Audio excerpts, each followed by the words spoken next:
இந்நாள் நன்னாளாகட்டும். அனைவருக்கும் வணக்கம் நண்பர்களே. இந்த பதிவில் என்ன பார்க்க போகிறோம்னா, காலச்சக்கரத்தில் 6வதாக வரக்கூடிய ராசி கன்னி ராசியாகும். புதன் பகவான் ஆளக்கூடிய இந்த ராசியில் பிறந்தவங்க இயல்பிலேயே பார்த்திங்கன்னா கூச்ச சுபாவம் கொண்டவர்களாக இருக்கக்கூடியவங்க. நிறராசியை சேர்ந்த இவங்க பார்த்திங்கன்னா புதனுடைய தசா காலத்தில் அதிகமான லாபத்தை பெறக்கூடியவங்க. இவங்க பார்த்திங்கன்னா புத்தி கூர்மையோடும் ஆதிக்க குணத்தோடும் இருக்கக்கூடியவங்க, தற்சாப்பு குணம் கொண்டவங்க, தனக்கென்று தனி பாணியில் செயல்பட்டு வெற்றி பெறக்கூடியவங்க இந்த கன்னிராசியை சேர்ந்தவங்க. இவங்க பார்த்திங்கன்னா இயல்பாகவே எளிமையாகவும் தூய்மையாகவும் இருக்க நினைக்கக்கூடியவங்க. இவங்களுடைய எண்ணங்களை மற்றவர்களும் பகிர்ந்து கொள்ள விரும்ப மாட்டாங்க. இந்த ராசியை சேர்ந்தவங்க பொழுதுபோக்கு விஷயத்தில் அதிகமாக விரும்பக்கூடியவங்க. அப்படிப்பட்ட இந்த கன்னி ராசிக்காரங்களுக்கு வருகின்ற புத்தாண்டில் எப்படிப்பட்ட நற்பலன்கள் கிடைக்கப் போகிறது, இவங்க எந்த விஷயத்தில் கவனமாக இருக்க வேணும், இவங்க செய்ய வேண்டிய பரிகாரம் என்ன என்பதை பற்றிய சுவாரஸ்யமான தகவல்களை தெரிஞ்சுக்கலாம். வீடியோவை ஸ்கிப் பண்ணாமல் முழுசாக பாருங்கள். நம்ம சேனலை இப்போ தான் ஃபர்ஸ்ட் டைம் பார்த்துட்டு இருக்கிறீங்க அப்படின்னா நம்ம சேனலை இன்னும் சப்ஸ்கிரைப் பண்ணலன்னா சப்ஸ்கிரைப் பண்ணிக்கோங்க. கூடவே இருக்கிற பெல் ஐக்கானையும் ப்ரெஸ் பண்ணிக்கோங்க. இன்றைக்கி இருக்கிற காலகட்டத்தில் பார்த்தீங்கன்னா கருங்காலி மாலையை பற்றி தெரியாதவங்க யாருமே இருக்க முடியாதுங்க. கருங்காலி மாலையை பார்த்தீங்கன்னா நிறைய பேர் கையில் அணியக்கூடிய பிரேஸ்லெட்டாகவும் பயன்படுத்திட்டு வராங்க, கழுத்தில் அணியக்கூடிய மாலையாகவும் பயன்படுத்திட்டு வராங்க, ஜவ் மாலையாகவும் பயன்படுத்திட்டு வராங்க. உங்களுக்கும் கருங்காலி மாலை வேணும் அப்படின்னா இந்த வீடியோக்கு கீழே டிஸ்கிரிப்ஷனில் வாட்ஸ்அப் நம்பர் கொடுத்துருக்குறேன். இந்த நம்பருக்கு தொடர்பு கொள்ளுங்கள். இந்த கன்னிராசியை சேர்ந்தவங்களுக்கு அதிகமாக நண்பர்கள் இருப்பது ரொம்ப கஷ்டங்க. புத்தி கூர்மை திறமையாக தரக்கூடிய புதன் பகவான் ஆளக்கூடிய ராசி அப்படிங்கிறதுனால இவங்க பார்த்திங்கன்னா கலைகளில் அதிகமாக ஆர்வம் காட்டக்கூடியவங்க, எழுதுவதிலையும் வாசிப்பதிலையும் அதிகமாக ஆர்வம் இருக்கக்கூடியவங்க. அதே போல் இவங்க பார்த்திங்கன்னா கணிதம் வணிகவியல் பாடங்களை விருப்பமான பாடங்களாக தேர்ந்தெடுத்து படிக்கக்கூடியவங்க. இந்த கன்னிராசியை சேர்ந்தவங்க அதிகமாக பொழுதுபோக்கு சார்ந்த விஷயத்தில் ஈடுபாடு காட்டக்கூடியவங்க. அதே சமயத்தில் தாங்க எடுத்த வேலைகள் அனைத்துமே முழு அர்ப்பணிப்போடு செய்து முடிக்கக்கூடியவங்க. எடுத்த காரியத்தை முடிக்கும் வரைக்கும் ஓயவே மாட்டாங்க இந்த ராசியை சேர்ந்தவங்க. இவங்க அழகு மற்றும் ஆரோக்கியத்தில் ரொம்பவே கவனமாக இருக்கக்கூடியவங்க. காலத்திற்கு ஏற்ற மாதிரி தங்களை மாற்றிக்கொள்ளக்கூடியவங்க இந்த ராசியை சேர்ந்தவங்க. அதுலேயும் குறிப்பாக உணவு பழக்கத்தை காலத்துக்கு ஏற்றபடி மாற்றிக்கொள்ளக்கூடியவங்க. இவங்க எந்த ஒரு வேலை செஞ்சாலும் சரிங்க, புத்திசாலித்தனத்தோடும் நுட்பத்தோடும் செயல்பட்டு இவங்களுடைய வேலையை சிறப்பாக செஞ்சு முடிப்பாங்க. எந்த ஒரு வேலை செஞ்சாலும் முழு அர்ப்பணிப்போடு செய்யக்கூடியவங்க. இவங்க பார்த்தீங்கன்னா வங்கித்துறை, வணிகம், எழுத்துத்துறை, கலை, பேச்சு போன்ற துறைகள்லாம் ரொம்பவே சிறப்பாக சாதிச்சு கட்டியிருப்பாங்க. சந்திரன், செவ்வாய், ராகு ஆதிக்கம் நிறைந்திருக்கக்கூடிய கன்னிராசிக்காரர்களே, வருகின்ற 2026ஆம் ஆண்டில் உங்களுக்கு புதுமையான பலன்கள் கிடைக்கக்கூடிய ஆண்டாக அமைய போகுதுங்க. யோகத்திற்கு எந்த ஒரு குறையுமே இருக்காது. நீங்கள் எதிர்பார்த்த காரியங்கள் அனைத்துமே நல்லபடியாக நடக்கும். இது வரைக்கும் இருந்துட்டு வந்த நெருக்கடிகள் அனைத்துமே விலகிவிடுங்க. எந்த முயற்சி நீங்கள் செஞ்சாலும் சரிங்க, அதில் எதிர்பார்த்த பலனானது உங்களுக்கு கிடைக்கும். புதிய தொழில் தொடங்குவதற்கான வாய்ப்பை உங்களுடைய நண்பர்கள் உங்களுக்கு ஏற்படுத்தி கொடுப்பாங்க. உங்களுடைய புத்தாண்டிலிருந்து நீங்கள் புதிய தொழிலில் கால் பதிப்பீங்க. இது வரைக்கும் உங்கள் வாழ்க்கையில் இருந்த கரடு முரடான பக்கங்கள் அனைத்துமே மாறி உங்கள் வாழ்க்கை பார்த்தீங்கன்னா இன்பமாக இருக்கக்கூடிய ஆண்டாக அமைய போகுதுங்க. சனி பகவான் உங்கள் ராசிக்கு 7ஆம் இடத்துல இந்த வருஷம் வராருங்க. இது கலத்திர ஸ்தானம் என்பதால் குடும்பங்களை எச்சரிக்கையாக நீங்கள் நடத்த வேணுங்க.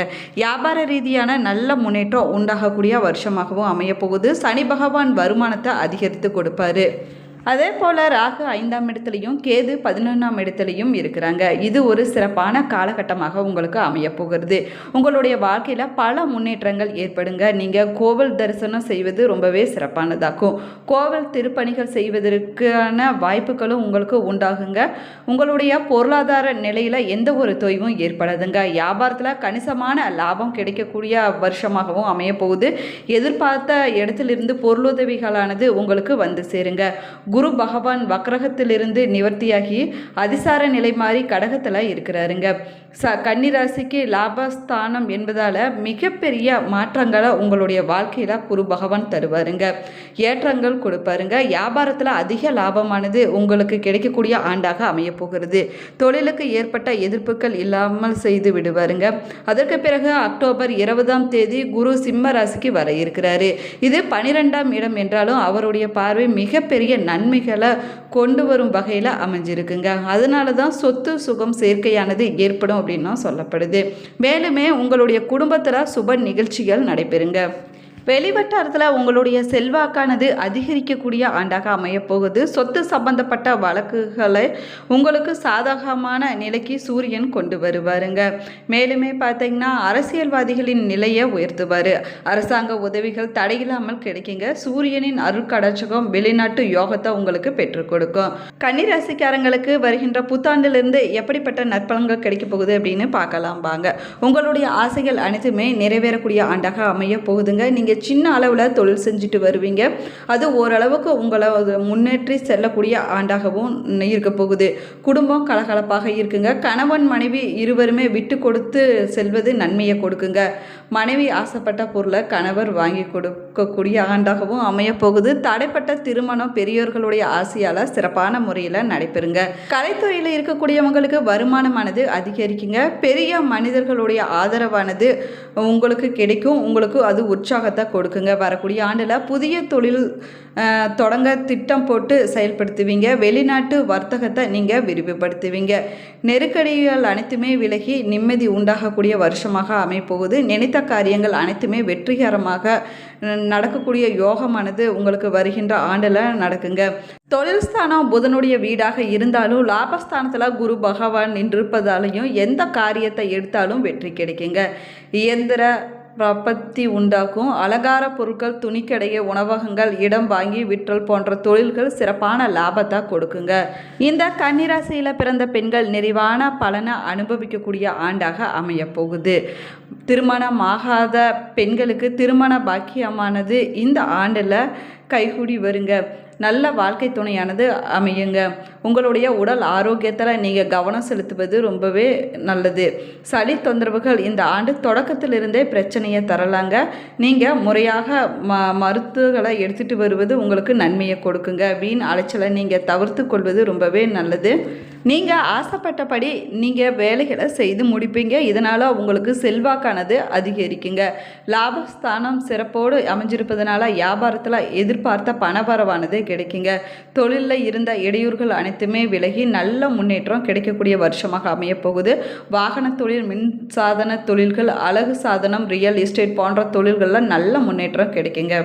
பிள்ளைகளுடைய படிப்பு தடை, உத்தியோக தடை, வியாபார தடை, தொழில் தடை போன்ற அனைத்து தடைகளுமே தவிடுபடியாகி விடுங்க. அடுத்தடுத்து முன்னேற்றம் ஏற்படக்கூடிய ஆண்டாக வருகின்ற புத்தாண்டானது அமையப்போகிறது. கிடைக்கவே இல்லை அப்படின்னு காத்து கொண்டு இருக்கக்கூடியவங்களுக்கு சம்பள உயர்வானது கிடைக்குங்க. புதிய பொறுப்புகள் அனைத்துமே வருகின்ற புத்தாண்டிலிருந்து உங்களை தேடி வருங்க. அரசோக உத்தியோகங்களானது உங்களுக்கு கிடைக்கக்கூடிய வருஷமாக அமையப்போகுது.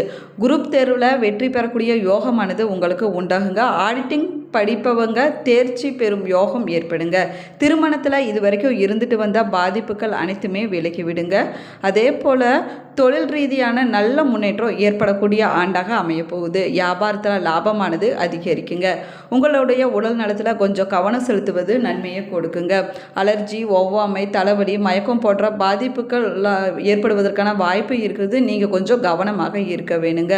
குடும்பத்தில் காணப்பட்டிருந்த பிரச்சனைகள் அனைத்துமே விலகக்கூடிய ஆண்டாக அமையப்போகுதுங்க. குடும்ப விஷயத்தில் நல்ல அனுகூலம் ஏற்படுங்க. உத்தியோகம், தொழில், வியாபாரம், படிப்பு சம்பந்தப்பட்ட ஏற்றமும் நம்பிக்கையும் உங்களுக்கு அனுகூலத்தை ஏற்படுத்தி தரும். பொருளாதாரத்தில் நல்ல முன்னேற்றம் ஏற்படுங்க. குடும்பத்தில் விட்டு கொடுத்து செல்வது ரொம்பவே நல்லது. கோபம், ரோஷப்படாமல் இருப்பது உங்களுக்கு நன்மையை கொடுக்குங்க. பெருமாள், நரசிம்மர், விஷ்ணு வழிபாடு செய்வது ரொம்பவே நல்லது. திவ்ய தேசங்களுக்கு செல்வதும் பிடித்த இடங்களுக்கு செல்வதும் பெருமாளை தொடர்ந்து வழிபட்டுட்டு வருவது உங்களுக்கு வருகின்ற புத்தாண்டிலிருந்து உங்களுக்கு நல்ல ஒரு ஏற்றத்தை கொடுக்குங்க. நீங்கள் தினமும் கோவிந்த நாமத்தை கேட்பதும், குருவாயூர் கிருஷ்ணர் வழிபாடு, நாராயணியத்தில் 100வது பாடல் கேட்பதும், ஆழ்வார்கள் பாசுரம் கேட்பதும், ஆண்டாள வழிபாடு செய்வது, துளசி மாலை கொடுப்பது, பெருமாள் கோவிலில் அன்னதானத்துக்கு மிளகு, சீரகம், உப்பு போன்ற மல்லிகை பொருட்களை வாங்கி கொடுப்பது ஏராளமான நன்மைகளை உங்களுக்கு வருகின்ற புத்தாண்டிலிருந்து பெற்றுக் கொடுக்குங்க. இந்த பதிவில் கன்னிராசிக்காரங்களுக்கு வருகின்ற புத்தாண்டிலிருந்து எப்படிப்பட்ட நற்பலன்கள் கிடைக்கப் போகிறது, இவங்க செய்ய வேண்டிய பரிகாரம் என்ன அப்படின்னு விரிவாக சொல்லியிருக்கிறேங்க. வீடியோவை ஸ்கிப் பண்ணாமல் முழுசாக பாருங்கள். நம்ம சேனலை இப்போ தான் ஃபர்ஸ்ட் டைம் பார்த்துட்டு இருக்கிறீங்க அப்படின்னா நம்ம சேனலை இன்னும் சப்ஸ்கிரைப் பண்ணலன்னா சப்ஸ்கிரைப் பண்ணிக்கோங்க. கூடவே இருக்கிற பெல் ஐக்கானையும் ப்ரெஸ் பண்ணிக்கோங்க. உங்களுடைய ஃப்ரெண்ட்ஸ் ரிலேஷன் கன்னிராசிக்காரங்களாக இருந்தாங்கன்னா அவங்களுக்கும் இந்த வீடியோவை ஷேர் பண்ணி விடுங்க. உங்களுடைய குல தெய்வத்துடைய பெயரையும் இஷ்ட தெய்வத்துடைய பெயரையும் மறக்காமல் கமெண்ட் பாக்ஸில் கமெண்ட் பண்ணுங்கள். Thank you friends.